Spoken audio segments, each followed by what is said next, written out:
What's going on, people? Georgio Savvides here, founder of the Hip Hop Orchestra, as well as the host of the Hip Hop Orchestra Presents podcast. And I got a really exciting announcement to finally make with everyone, is that we have our very first official sponsor for the podcast. Now, they are an amazing company called Eldon's Vault, who are extremely dedicated in bringing you the very best in officially licensed merchandise from pop culture. And when I mean the very best, I mean the very best. They provide things like keyrings, caps, t-shirts, to Funko Pops, to statues from all over, such as DC, Marvel, Disney, The Mandalorian, Harry Potter, music artists from all over the place, and they are ridiculously good. I've got a couple of things to show you on offer at the moment. This trust me, their stuff is amazing. So, t-shirts, like I mentioned, like the one I'm wearing right now. It's got Rocky right here, which I absolutely love. Or, like I said, also got Funko Pops as well, 3.75 inches and 10 inches. I've got a couple of 10 inches right here for you. I've got Post Malone right here, and I've also got Biggie right here, who I absolutely love. These are so sick. Eldon's Vault, trust me, they are amazing. Now, I'm going to leave the link below in the video right here, and also in the description below as well in all future videos from the podcast. But trust me, Eldon's Vault are amazing. Website is www.eldonsvault.co.uk. Get in touch with them now and start buying ASAP. But also, before I forget as well, I just want to say the biggest thank you to Eldon's Vault for sponsoring the podcast. It means the absolute world to me. Thank you. And trust me, get in touch with them right now. And I hope you enjoyed today's episode. And peace.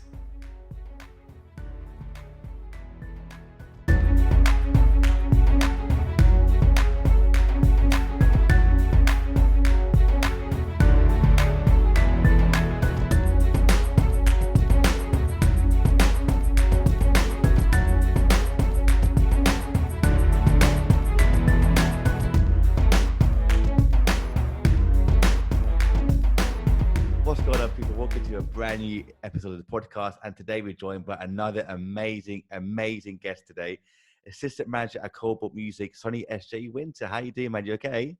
I'm doing really well. Thank you so much for having me. And yeah, I'm looking forward to this. Me too. It's been a while, hasn't it, actually? But how you been? Have you been Definitely. okay? Yeah, I've been doing all right. I think as the nicer weather is coming, I feel more at ease and I sort of feel ready for the summer, even though we don't know what that's going to exactly look like. But yeah, I think the winter was a bit dark and I'm Yeah, glad we got through yeah, that. me too. I mean, how has this last year and a bit been for you? Have you been okay? It's been all right. Yeah, it's been definitely up and down. I think like most people, at first when the pandemic kind of happened and lockdown, obviously there's a lot of worry. I think, the novelty of working from home and stuff like that at first was exactly that. It was a novelty, and it was like, well, actually this feels sort of more natural. Obviously it was devastating, you know the pandemic itself.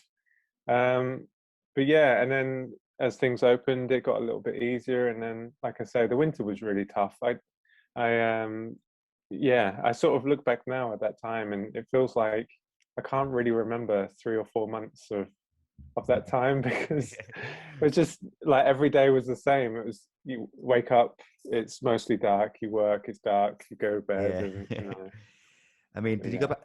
Where were you working in offices beforehand, before the whole lockdown, or you working from Yeah, home? Yeah. yeah. So it was a real strange one. So I started with Cobalt January 2020. Yeah.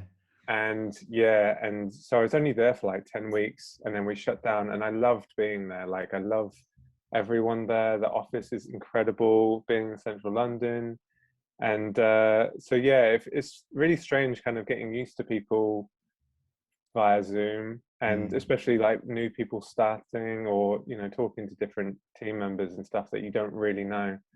um, it's been really strange, I think, and I don't even know when when we're likely to go back, but it's a learning curve.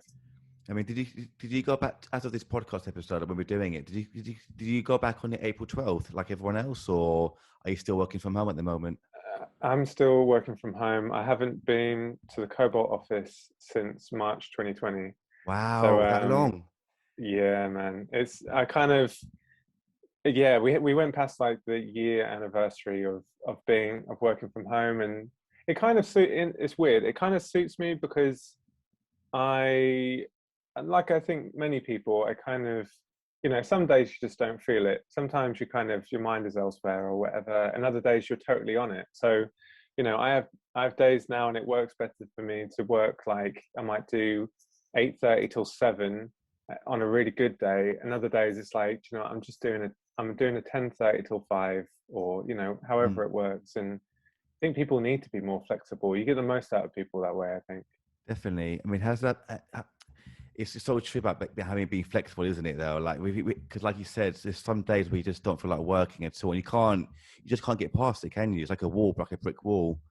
Yeah, definitely. And I think, there's there's so many times, especially when you go into work and the travel in, like all that tube time as well, of like all that time saved, or even personal appointments and stuff, just everything makes sense sort of working from home. I think you still need that, that personal touch. And I do really miss, you know seeing people in the office, and sort of, just chatting to people on the spur of the moment, whether I know them or not. So I think like when we go back, we're probably going to do like a couple of days in the office and then 3 from home, which I think you got to get that balance somehow, I think. Definitely. I mean, are they based far from where you're based at the moment? The offices. um they're based sort of around Bank. I'm normally in East London. I'm actually in Norfolk at the moment with some Okay. family, but yeah, normally I'm sort of, yeah, out past Leytonstone kind of way on the Central Line. So yeah, it's normally like a really easy way in, and I think I do really miss that. I don't know, the spur of the moment of, finishing work, and then you might message your mates and see what they're up to, and that, and then you kind of go, do you know what? Let's just meet up. Let's go somewhere, or you hear about a gig, whatever it is. I miss that kind of thing, the spur of the moment, but we'll get there.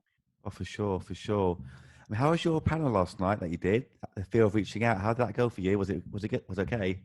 Yeah, it was really good fun actually. So it was on the floor. Yeah, I just, I'm sure it's the same with you.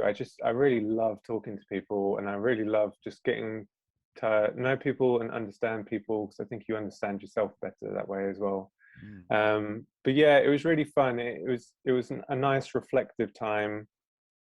Even for me, kind of thinking back to like the early days of working in music, and um, yeah, and how much has changed, and obviously with the pandemic and everything. But it's nice having those kind of reflective moments, and that. It is. I mean, it was Q the Wolf and two other guests, wasn't it? With four of you last night. Yeah, yeah. So Yeah. it was just really good fun. It was kind of a good mix of us. Normally, Mm. like when I've done interviews in the past as well, it's always been sort of one-on-one, kind of like this. Hmm. So it was definitely a new thing, trying to sort of, yeah, get everyone together and, Yeah. yeah, keep it flowing. Oh, for definitely. I mean, do you do many panels like this?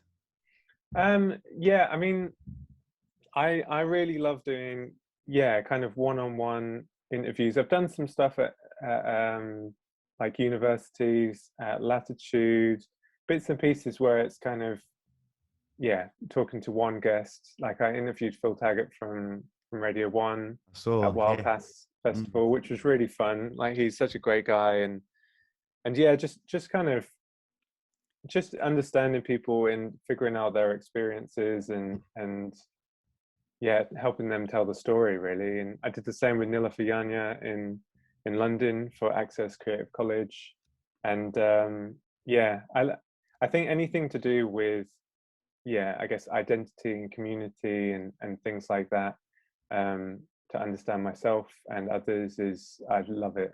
Even Yeah. even with like 4 or 5 hours of research, just kind of like trying to piece everything together. It's really fun. I really like It's it. really funny. That's what I like to why I love podcasts as well. Like you said, like 4 or 5 hours worth of research at least, just to sit with that person for at least an hour, so just to chill with them is such a good feeling, isn't it? It's amazing. Yeah, definitely. And I think just you get so much out of it by putting that time in as well. And yeah, I mean, this is the perfect, like, I've watched a few of your episodes. I Yeah. really love what you're doing with the Thank you. podcast. And I Thank you. think it's such a lovely way to get to know people without, you know, whilst we're all shut away and everything. It's such a lovely way to figure people out, and you realize, you really recognize how similar we all are, especially creative people. It's such a beautiful thing. It really is. 'Cause that's one of the big reasons why I started the podcast in the first place. Actually, before the whole lockdown, actually, start of when you started at Cobalt, actually, start of Yeah, January yeah. 2020. It was just another way to show people what we actually like behind the scenes as well, and to share those stories as well, the ups, the downs, what we like, how funny we are, how caring we are. And like you said, that we're so similar in different ways, aren't we? Like, especially Yeah, creatives, it's quite scary in a way how similar we actually are. yeah, Yeah. definitely. I think it's always like the panel yesterday, you know, there was two of the panelists were quite confident. One was a little bit more introverted. I'm probably somewhere in the middle, I imagine. But yeah, I think that kind of thing as well is such a, like, being introverted but creative, and being in an industry where you kind of, it's a lot of collaboration. So it's all about kind of putting yourself out there, connecting with people, and making things happen. It's a really delicate balance to get. And I think at first, like in the early days, sort of when I first started doing anything in music when I was a teenager, I don't think I really understood who I was, and so I wasn't very confident, and shied away a little bit. But now it's just, yeah, I love Mm. it. Just get out and, yeah, do it. Yeah, that's brilliant. Because I know you started your career as a concert promoter, didn't you, in Norwich for a while? Yeah, yeah. Yeah. How was that for That you? It was really good fun. Do you know what, that whole thing is? It's so weird when you think back to, you know, the stepping stones of your life and your career and everything, and what leads to what, basically. Because I basically fell into being a concert promoter when I was leaving school, so I was like 15 or 16. There had been like parties and kind of events and stuff like that. I was living in like a really, really tiny town in Norfolk. There's nothing for young people to do until you got pub age, basically. And yeah, I don't really know why. I just decided to put like an event on, a sort of a leaving school gig thing. I had a lot of friends who were in bands and that. And so, I mean, I was like 15 or 16. I hired the venue at a cost. I hired like a sound guy and the equipment at a cost. I think I hired like security or something at a cost, and you know, I was selling tickets and stuff like that, and it went really well. And then I kind of just, yeah, fell into doing that because there was nothing really to do around that town, and it was just really fun to piece it together. And then when I went on to do stuff in Norwich, and um, yeah, you kind of figure it out a little bit more, and start building a name for yourself, and working with bigger acts, and all that. And yeah. Nice. How long did you do that for in the end, that promoting side of things? Oh man, I think, do you know what, I probably did it about 9 years off and on. Like, it wasn't always a regular thing. Like, Mm. sometimes I would do, you know, 2 gigs a year. Sometimes it would be 6 or 7. Mm. Um, and yeah, I'd say probably about 9 years. It got to the stage, like early days, it was kind of, you know, you'd be working with smaller bands, or your mates' bands, and then small touring bands. You'd build it up, and then once it kind of clicked after probably 5 or 6 years, then I could kind of reach out to booking agents and talk to them. And like, I got kind of lucky with some of the timing of certain things. So I put on Bombay Bicycle Club at the Norwich Arts Centre, sort of just as they were breaking. I think their sort of main album that broke them. Um, yeah, that, and Wild Beasts, and Ugly Duckling from America, and you know, all that kind of stuff. It's weird, yeah, how it kind of progresses, and all that. And I was doing other things at the same time as well, like a bit of touring and this and that as well. I know that I could get into those things as well, actually. Because what was it like to work with people like Bombay Bicycle Club and Ugly Duckling? How was it? What was it like to work with them? It was really, really fun. I think it's always a weird thing with being a promoter, and I haven't been a promoter for, yeah, probably 9 or 10 years now as well. But it's always a really weird thing because I loved their music, both Ugly Duckling and Bombay Bicycle Club and Wild Beast. But Mhm. it's, you know, it's such a strange thing that you book everything up. You don't really have any kind of correspondence with the band itself until the day that you're there. And then, you know, they're probably coming from God knows where to Norwich in that moment. and they're probably tired. And then you have such a limited time of kind of, all right, I want to try and catch up with them, spend some time with them, and then make sure everything goes well, managing the event, making sure they've got everything. Then they perform, and then there's like an hour or so until, that's done, and they go off and think about the next gig, basically. So it's a real whirlwind of a night. But they Bombay Bicycle Club were really, really sweet. I'm so glad that they've just done so well. And I even remember they came back to Norwich maybe a year or so back, and I sort of messaged them and I was like, oh, I'm looking forward to trying to get to see you, and all that. And they gave me like guest lists for the gig, and they're just really kind, lovely people, and that kind of sticks. Definitely, for sure. I mean, have you been in contact with any of them since you saw them last?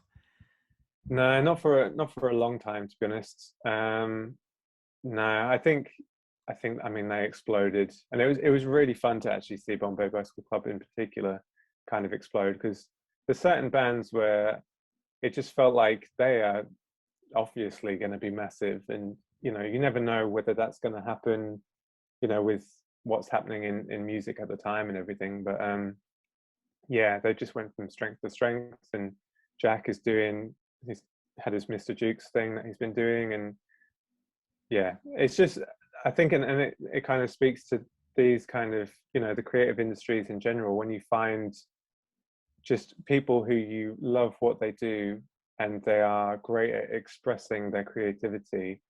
That's just so beautiful. Like, I will always love that band and anything any of those guys do. For sure. And you mentioned about how much work actually went into doing the promotional side of things, from like booking venues to security guards to tickets and so forth. I mean, how the hell did you deal with so much at the same time? It must be beyond stressful. Oh, man, I don't even know. Like, especially being that age, like I was just making it up as I went along. And I think that's kind of the great thing, because you kind of, yeah, you get some bad habits and stuff like that. But then as you go, you kind of figure out what works and everything. But like, I remember like when I was 18, my full-time job was in architecture. I was actually Oh, a wow. designer and stuff like that, which, at the time I thought I wanted to do, and there was sort of pressure to do that side of things. And I quickly realized it wasn't for me. But I kind of, even though that kind of job was stressful, I used to use the salary to basically put on gigs. I helped fund my mates' albums and went on tour and helped sort of fund some of that. But like, and I probably shouldn't say this, but like, there were so many times where I would stay behind at work. I'd print off like 300 pages of flyers and then chop them up. And then like in the dead of the night, I would go around and I'd sort of staple them up around like Wow. Norwich and nearby, like trying not to get caught. And I'd go to like similar gigs of like whatever I was putting on at the time, and I'd stand out afterwards and I'd chat to people, and I got confident that way, just as a salesman, basically. Kind of, you like this music, you're here tonight, you'll really love this is, and I met a lot of people that way, actually. Even some of like my closest friends now, I know them all because of music. So Yeah. yeah, I'll actually ask actually if it really helps you with your social skills, your confidence to actually sell things as well. I think so. Yeah, I Yeah. mean, at the time, I don't think, I probably didn't think too much of it, but like looking back now, it's all kind of understanding yourself. It's all understanding communication and kind of, because I think, because I've always been such a passionate music fan of like nearly all genre, basically. And it was kind of like, all right, what? And when I went to university, I kind of figured out like semiotics and how to, what stands out, what makes things certain genres and stuff like that. But it was such an interesting thing of, how do I connect to this person, and and try and get them to the show and stuff. And sometimes, I mean, I remember some like brutal times of like handing someone a flyer and them like ripping it up in my face. Wow. And like just stuff like that. And you kind of just think, you have to figure out how to just get over it, basically. Luckily, no one kicked my head in or anything, so that was all And right. go for that. I mean, how did that make you feel when you first saw people doing that in front of you, like ripping up flyers in front of you? I mean, must have been a bit of a shock to the system. Yeah, it's not. it's not ideal. Yeah. It's kind of, yeah, I don't know. I think you just have to, at the time, I kind of, yeah, I don't know. I think because I was in my 20s, I kind of I just probably got annoyed. Luckily, nothing like bad happened of it. Mm, But I think now it probably wouldn't phase me. You sort of just go, it's just people being silly and stuff like yeah. that. But at the time, I think especially the amount of time of like, yeah, going out at the cover of darkness to fly and try not to get caught, having some like £3 stapler, like trying Yeah. to get stuff up and that. Yeah, it wasn't nice because you put your time in that. But generally, it whatever happened, however, you know, those snowy nights where it's cold and dark and you're waiting outside for people to come, and you know, for every 100 flyers you hand out, you will probably get one person come. There's normally Mm, that kind of ratio, but it all makes it worthwhile. Like when I remember Ugly Duckling, well, yeah, I remember Ugly Duckling in particular. I remember standing at the back of the room, the Norwich Arts Centre, sold out show. So there's like 300 people there, and everyone was kind of doing this to the music, and like everyone was doing it. And to just feel like, man, I did this, like I put this mm. together. Obviously, it's the band, they're here for the band and all that, but I'm so thankful that, yeah, I could kind of piece it together for the love of music and for, yeah, for people to enjoy music, and it really made it worthwhile. Oh, for sure. Because I'm a type of person that finds it hard to kind of take a step back and appreciate what the work that I've done. I mean, have you been the same sort of person sometimes? Like I actually did that. Like, do you find it hard to kind of comprehend what you've done sometimes?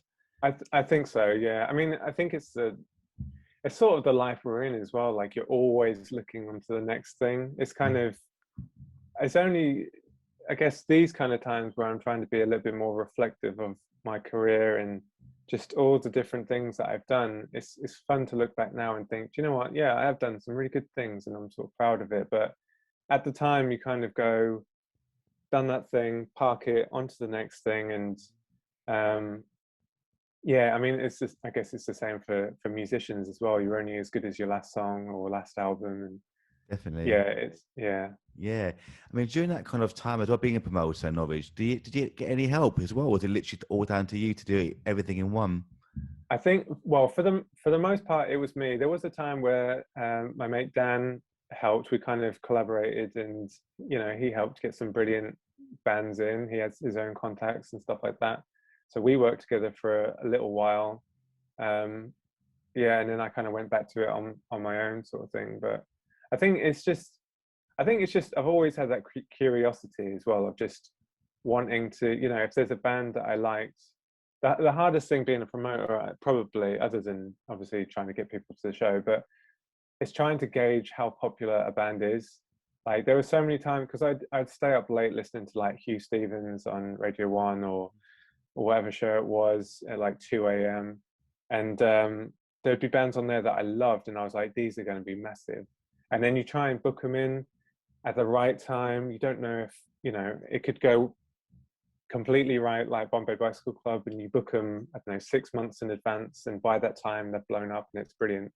But you know, I've definitely had the shows where 8 people have turned up, if that, and then you still have to Wow. pay the band, and you know, I feel awful because I've, you know, put the time and effort in, but you know, it just hasn't clicked, and you kind of, you win some and you lose some. You kind of figure it out, and you just have to move on to the next one, really. Of course. I mean, in those moments, when you see like, only 8 people turning up, say for one of the events, has the Yeah. band come to you with anything after saying we shouldn't have done that or it was a waste of time? Like, what actually happened when that happened? Normally they're proper good. I think there were. I don't think I've really had it where, because I would always make sure the band got paid. Like I've been in bands myself, and there's been promoters who have been like, "Well, actually, you know, it didn't go quite so well, and I know we said 50 quid, but it's 30, all right." And you know, you're down, you know, so far from home, and you need 50 to get home, or whatever it is. But I would always, I think I always had that ethic of, this was agreed, it's on me. If people don't turn up, it's on me and it's my loss. And you know, you do win some, you lose some. There was some where, like especially in the really early days, where I was like 18-year-old, and I'd earn hundreds of pounds on a night. And there was other times where I'd lose hundreds of pounds, and you kind of just have to assume that it will kind of even out, or hope at least. Yeah, I definitely will do for sure. And even before that, though, or kind of during the period, you did music management, didn't you, and artist development at Bucks New University? Yeah, Yeah, I that's like, sorry, no, that's right. How was that for you doing that? it was great. Do you know what? I think it's for anyone watching, especially if you've kind of, if you have a passion for something and you're unsure whether to commit to it. Honestly, like if you're passionate about something, just go for it. Like when I was in architecture, like I stayed in that for about 7 years, something like that. And after about two, I kind of knew it wasn't for me, and I knew probably deep down that music was always what I wanted and stuff. And for whatever reason, I didn't go for it straight away. And when I went to uni, I didn't tell anyone that I was going. I asked three people if I should go. I'd never visited the uni. I went to Buxton Uni in High Wycombe, and I'd never visited the uni. I'd never been to High Wycombe, or I don't think I'd even been in Buckinghamshire at that time. And I asked my mate Owen, who was the year above me at that university. I met my mate Alex, who had gone to university but done, I think, graphic design, and my mate Danny, who works in the music industry. And I basically said, do you think I should go to uni, get a degree, kind of take my time, have an easy way into working in London, getting opportunities? Or do you think I should just try and force my way into London, try and find somewhere to live, maybe get work experience, just try and make it happen? And two of them said to go to uni, one said to stay, to just try and make it work in London. So I was like, do you know what, I'm just going to go. And I told my family literally a week before I left to go there. I don't know why. I think I didn't want to get talked out of it. Not that they would, but yeah, that time was easily one of the best decisions I've made. Like, I love Bucks, staff there, the friends I made, and yeah, I just kind of, even in my first year, I never thought I would be that kind of person to go to university. I never planned ever to go there, but it sort of just made sense, and it was a gentle way to kind of get more experience and kind of get set up properly to go. And 3 years before I went to uni felt like such a long time. Like, oh, I'm going to be doing this for 3 years before I can even get to work, but it goes so quickly. And equally, I was doing work experience in my first year and second year, and sort of got jobs even in my second year of uni. I was already working. And like, I honestly think people, if you're passionate about it, especially if you're in your 20s and you've kind of figured out that maybe office jobs and stuff ain't for you, you've got a passion, just go with it and be disciplined and kind of make it happen, really. Definitely. And what kind of work experience, what kind of experience did you get at that time? I was working at a publisher's called Touchtones in St John's Wood. They had a really great roster. I sort of learned so much about that, because that basically came about because I didn't have a clue about publishing. It seemed just so confusing to me. It was like a foreign language, like some of the terms that they use and how it worked. And I think in the second year we had like a publishing module at uni, and it was basically just to kind of go, I'd quite like to get some work experience, figure that side out, because by that time I'd already done, I'd already toured the UK, I'd been in a band, I'd been a concert promoter, I'd helped manage artists and stuff like that. So publishing, I just needed sort of a refresher on. And yeah, it was great. I learned so much about that side of things, and that was kind of, I never intended to go down the route of rights or copyright and stuff like that. But it matched my skills, both the creative side and sort of the analytical side, probably, and it just made sense, really, I think. So yeah. Definitely. And 'cause I know that as part of your course, you got a first, didn't you, in your dissertation for our social media likes and followers, the true representation of an artist's popularity. And what made you kind of choose that as your kind of subject for your dissertation? I've always been fascinated by I guess, like social psychology, I guess, and Yeah, more so with university, some of the things that we were learning, like semiotics, like, if you watch a hip hop video, yeah, what are the signifiers to make it hip hop? Like you mm, might have the clothing, jewelry, cars, women, whatever it is. You know that even without the music on, you could assume that this is a hip hop video because you've got these visual signifiers, and that kind of that side of things just really, yeah, I just found it really fascinating. And I think at that point I'd already started my blog just as a way of kind of exploring ideas at uni and kind of, again, to be disciplined and sort of, yeah, go further into my studies and stuff like that. And I ended up kind of, yeah, carving out a niche with my blog at the time. But yeah, it just got to the stage where social media itself, I was just like, why do people connect with certain people? What is it about that?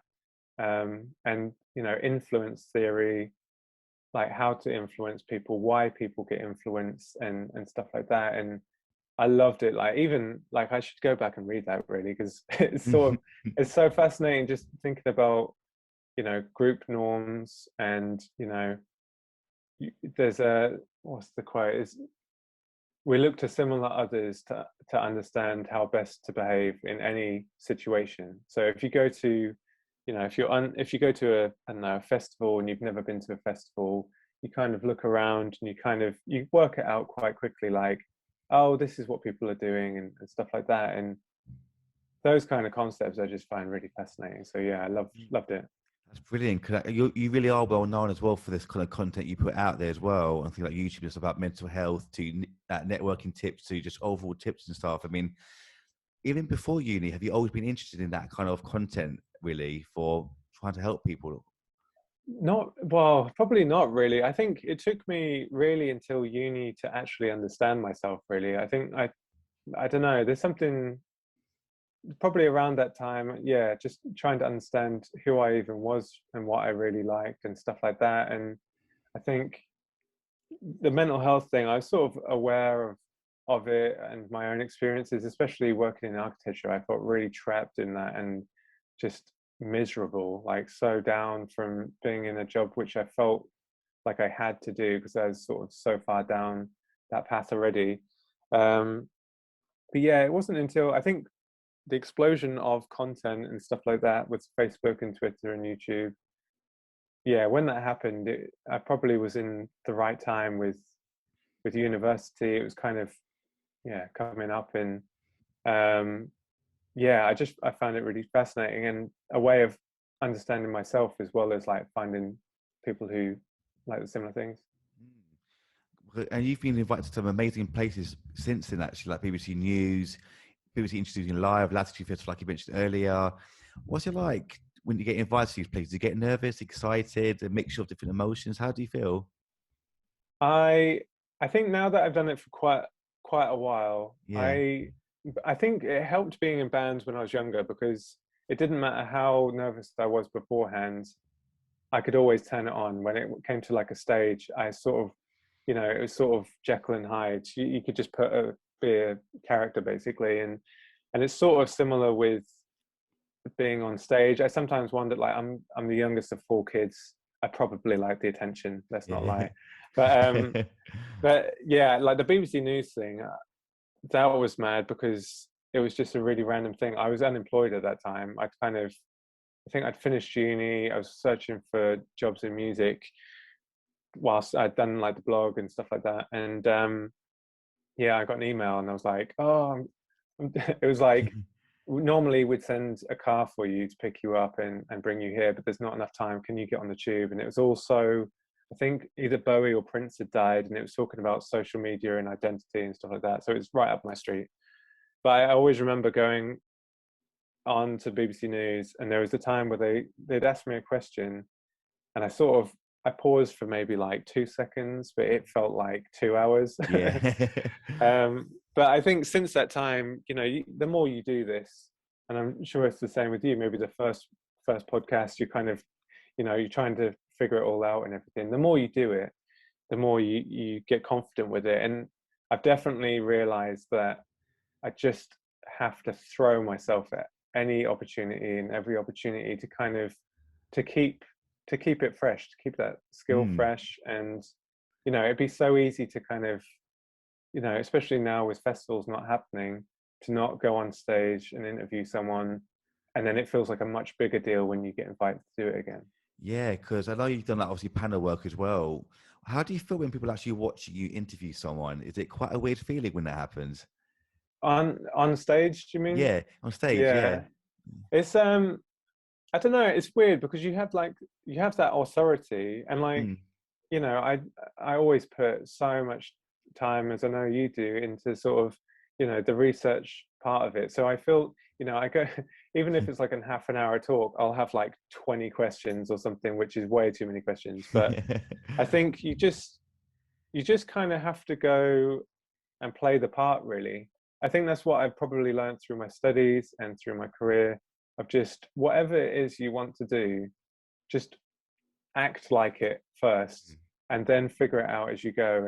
And I think as long as you're passionate about what you're doing and you put the time in, as I've done with sort of on stage interviews and all that, I've always found it fairly easygoing. Like, you always get like the nerves beforehand and everything, but generally I really love it. I think Yeah. having sort of been on stage when I was sort of in my 20s and stuff like that, yeah, I just love it, especially because I'm fascinated.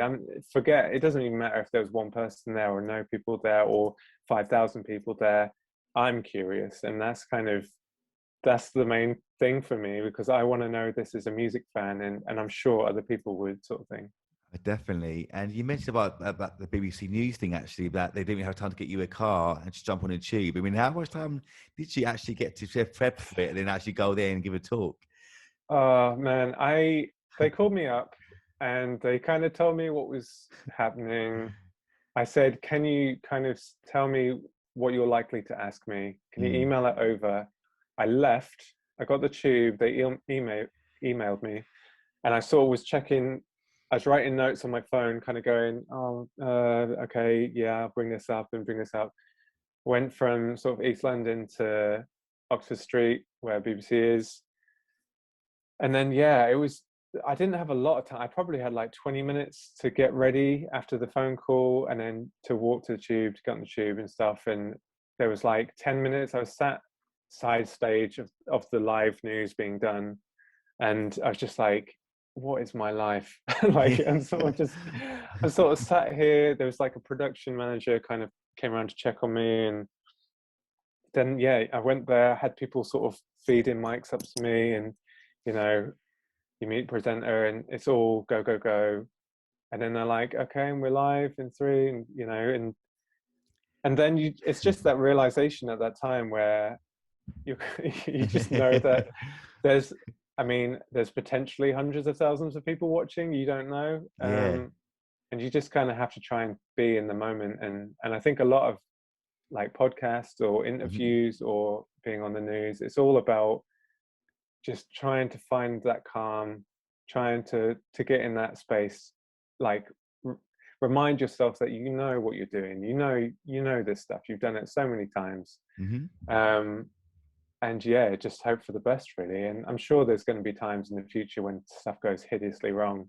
For Yeah. me, it's a lesson. You either win or you Mhm. learn. You just have to go with Of it. course, of course, of course. But talk about that experience now, or finding that kind of Zen moment for you. But how do you do that now? When any kind of scary moment might come, how do you find that moment of just relaxation and focus? Oh, that's a good question. I think I don't know. I mean, a lot of deep breathing, a lot of kind of just trying to. I mean, if it's interviews and stuff like that, just having tons of notes just to kind of Mm. refer to. And it's so, I find it really easy for my mind to wander in, especially like on stage where you're kind of listening, but you've got like so many things going on that you kind of like, wait, what did I even ask? Like, it's really, it's a lot to juggle, and you know, but yeah, I think just trying to be committed to the moment, um, and also you know that you're going to be so shattered afterwards because that much Mm. concentration is hard. But it's part of the fun of like juggling it all. And like yesterday, for instance, with the panel, there were so many other things. Like we had questions coming in from other social media platforms. I had like a private chat from the team Yeah. backstage. Kind of, Hmm.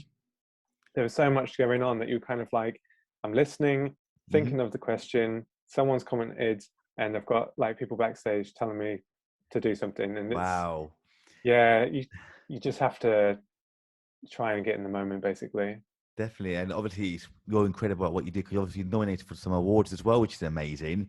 What was that like for you, being nominated for some Thank you. awards? Thank you. A It was pleasure. really, really fun. Like it was, yeah, the UK Blog Awards. It was sort of the early days of that.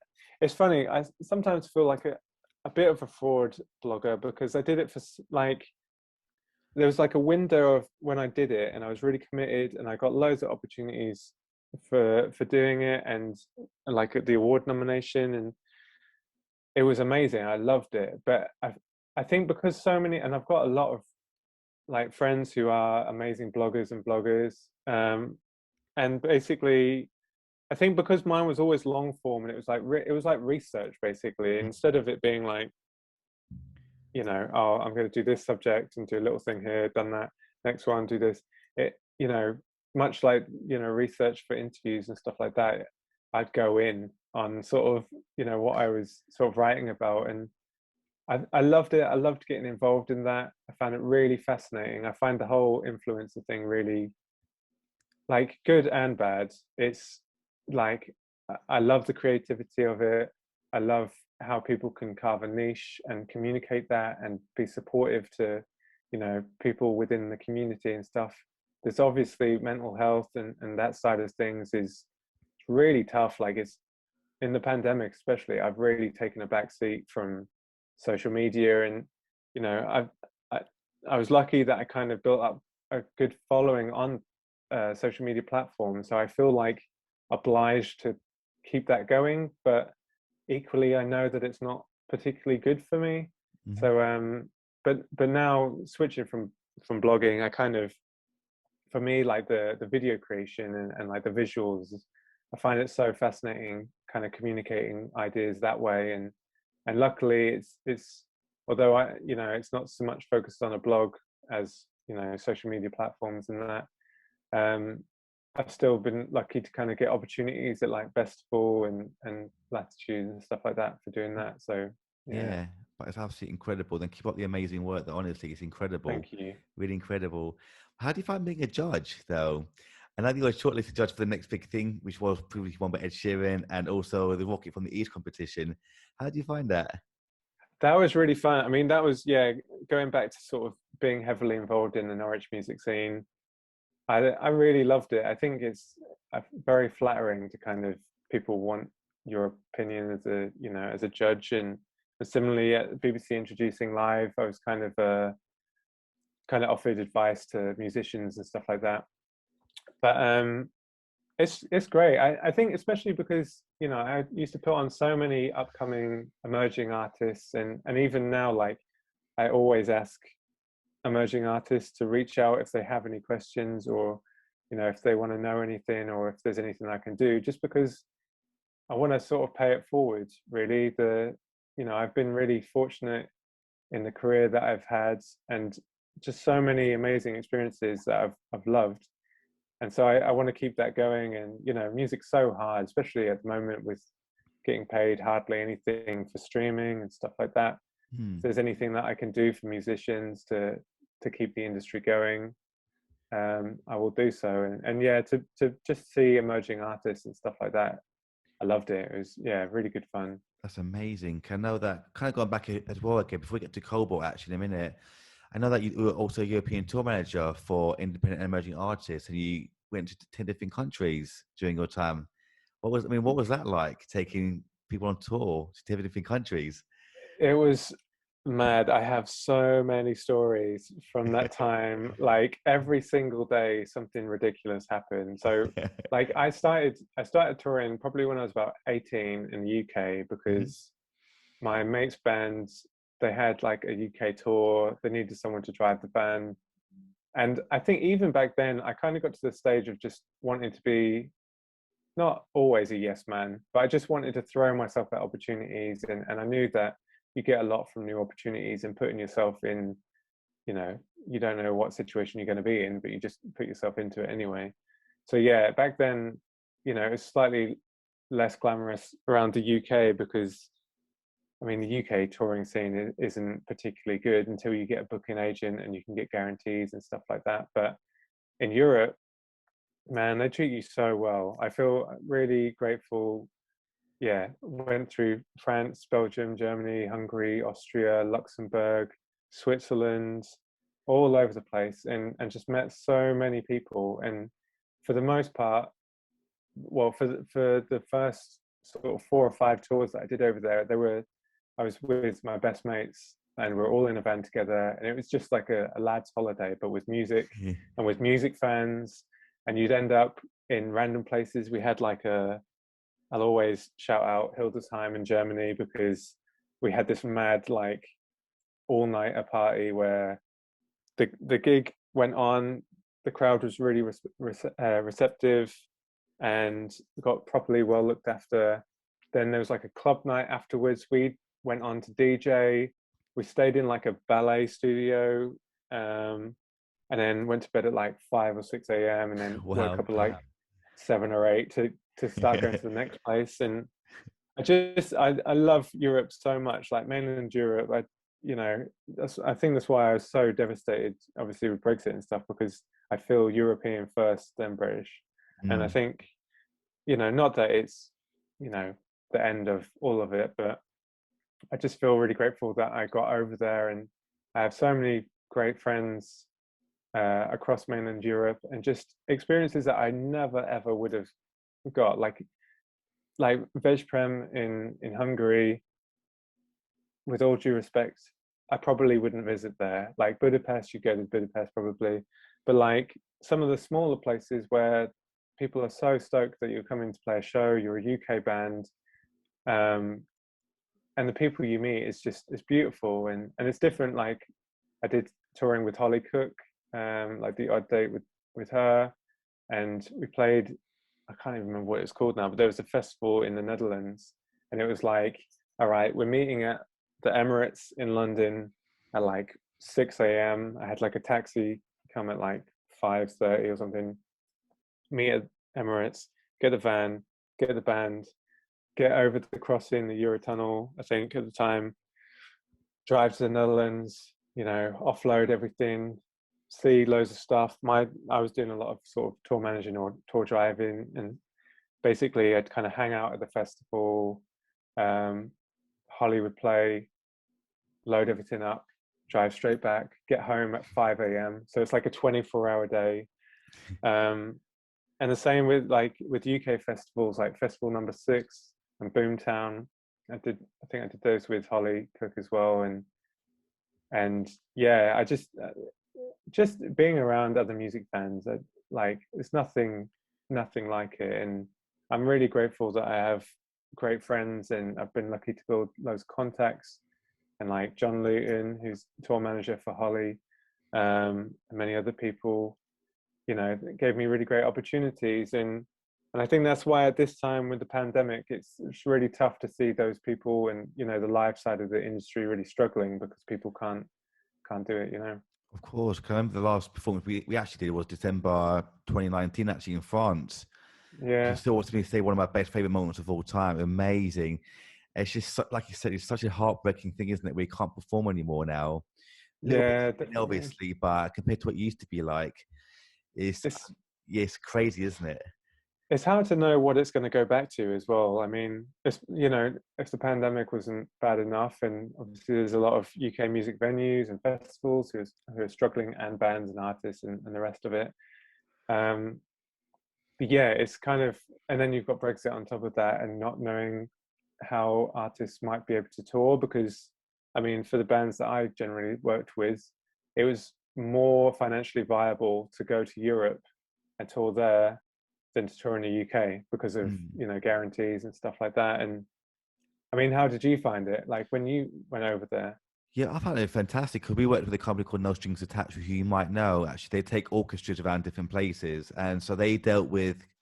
So obviously, me and the agent that we had, we did most of the work together, so it was fine. We worked so smoothly. But comparing what we did to what you did as well, though, being a tour manager, though, you must have had the whole brunt of the workforce on your shoulders. I mean, how difficult was it to work in such different countries, and also when working in different countries, were they all kind of similar in the way they worked in terms of travel to layouts and so forth, or were they all completely different in their own ways?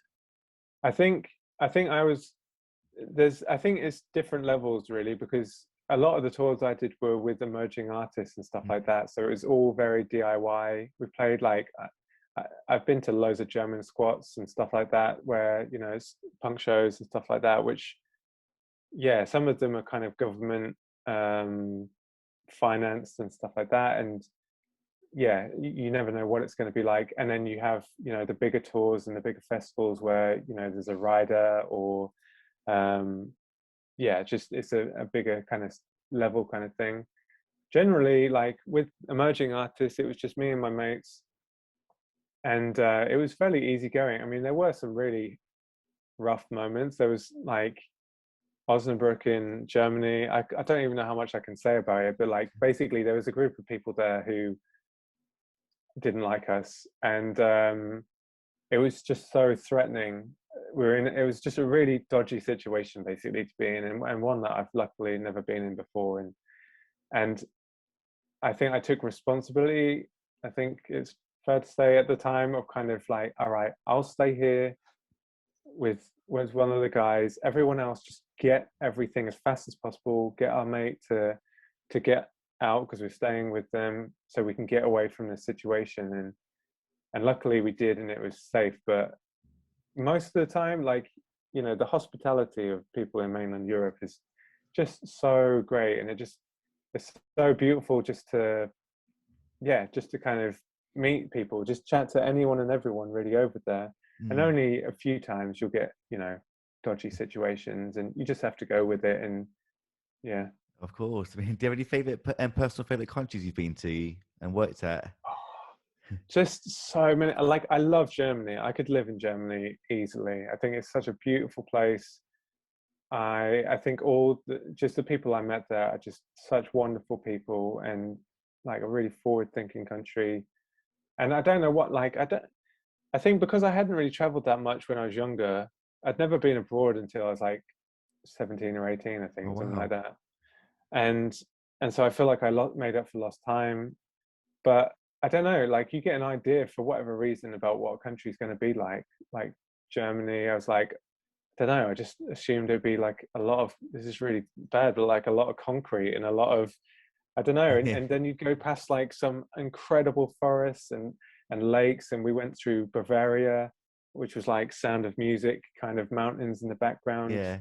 and just yeah, it's so beautiful. And I think perhaps some of the problems with that we're facing maybe in the world is because people are maybe a bit isolated, or I just want to go anywhere and everywhere. I want to meet everyone. I want to understand people. I want to be kind and sort Yeah. of, just, yeah, all of Yes, that really. definitely. And talk about countries as well, actually. And 5 years ago, you had the chance to go to the Web Summit in Lisbon as a press delegate. What was that experience like? Because That, what was involved with that was amazing. yeah, it was really fun. That was another one that was through my blog. I basically, I don't know, I feel really lucky with the blog. There's a lot of things with being creative and sort of feeling like a bit of a fraud, like you don't deserve anything. And sort of, I think my blog had connected to a lot of people, and I was getting lots of views, and it was such a niche that I was like, oh, this is actually quite an interesting thing. So I'd reach out to things that I was really fascinated about, especially Web Summit, because it's people talking about industry, about culture, and all of that.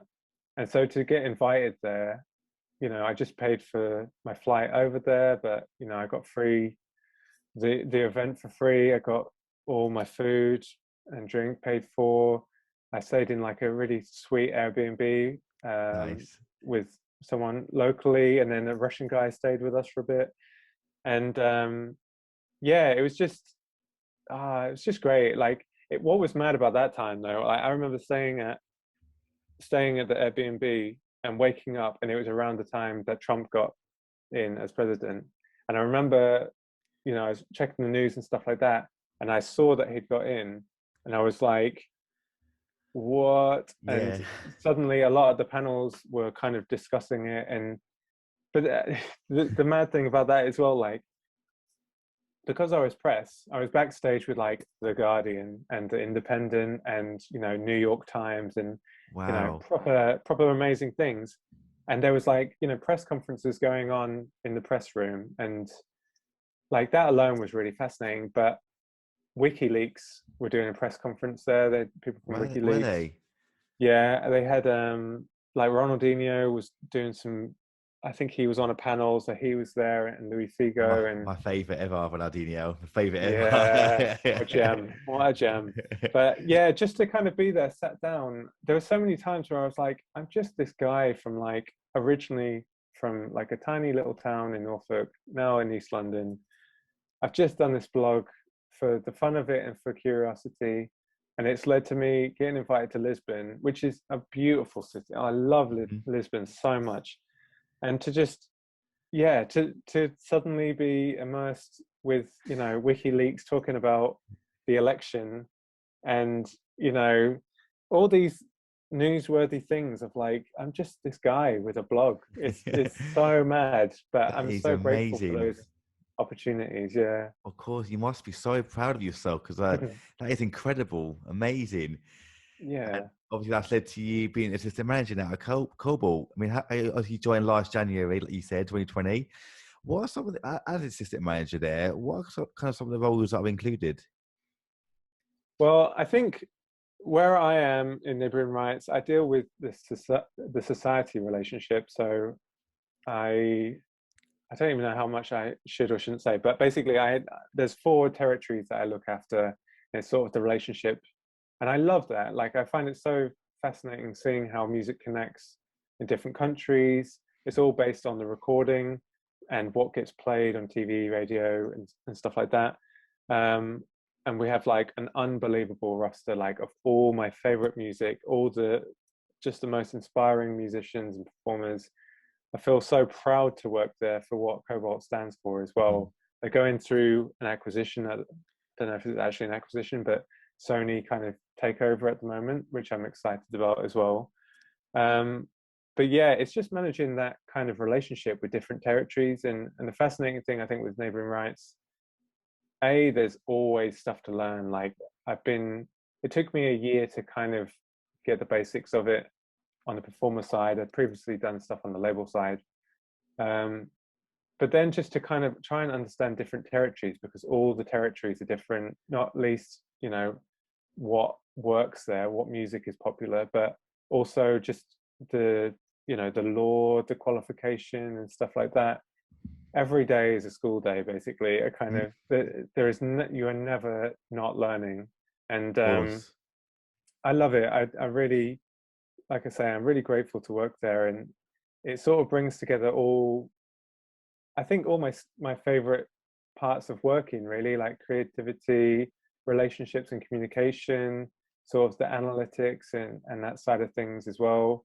And I really miss the office because it's beautiful. There's a Mm. rooftop garden. We'd have artists come and perform. Like, at one point, Billie Eilish was in the office, and Wow. just it's just mad situations where you kind of you're like, I feel so grateful, and I think I just try and remind myself to be grateful of the experiences and to always stay curious as well, because when I think back to it, I am only where I am now Mm. because I decided to put a gig party on to celebrate leaving school, and all of those things led one to the other to the other. I stayed curious. I tried to figure out the things that I really enjoyed doing, and that changes over time as well. And I always want to keep hold of that. I think I feel really lucky to be like that. That's brilliant. And I think that is the most perfect way to end the podcast, too. I always love to finish on a nice, positive note. So, Sonny, it was so good to talk to you tonight. Thank you so much. Thank you so much for your time. Thank That's a you. pleasure. Thank you for your time too. And before we go as well, how can people find you online as well, just in case? I'm at Sunny SJ Winter on Twitter, Instagram. They're the main ones. And I think as well, like, please feel free to reach out, anyone who's watching or listening. If you're in music or in creative industries, I will help in any way possible. And I just love meeting people. So get on it. Yeah. Thank you so much. I know that Kobalt are a music publishing company, aren't they? They're amazing. That's brilliant. Definitely. Thank you. So everyone get in contact with Sonny right now. Sonny, thank you so much again for your time. Thank you. Thank you. Okay, and take care, everyone. Bye bye.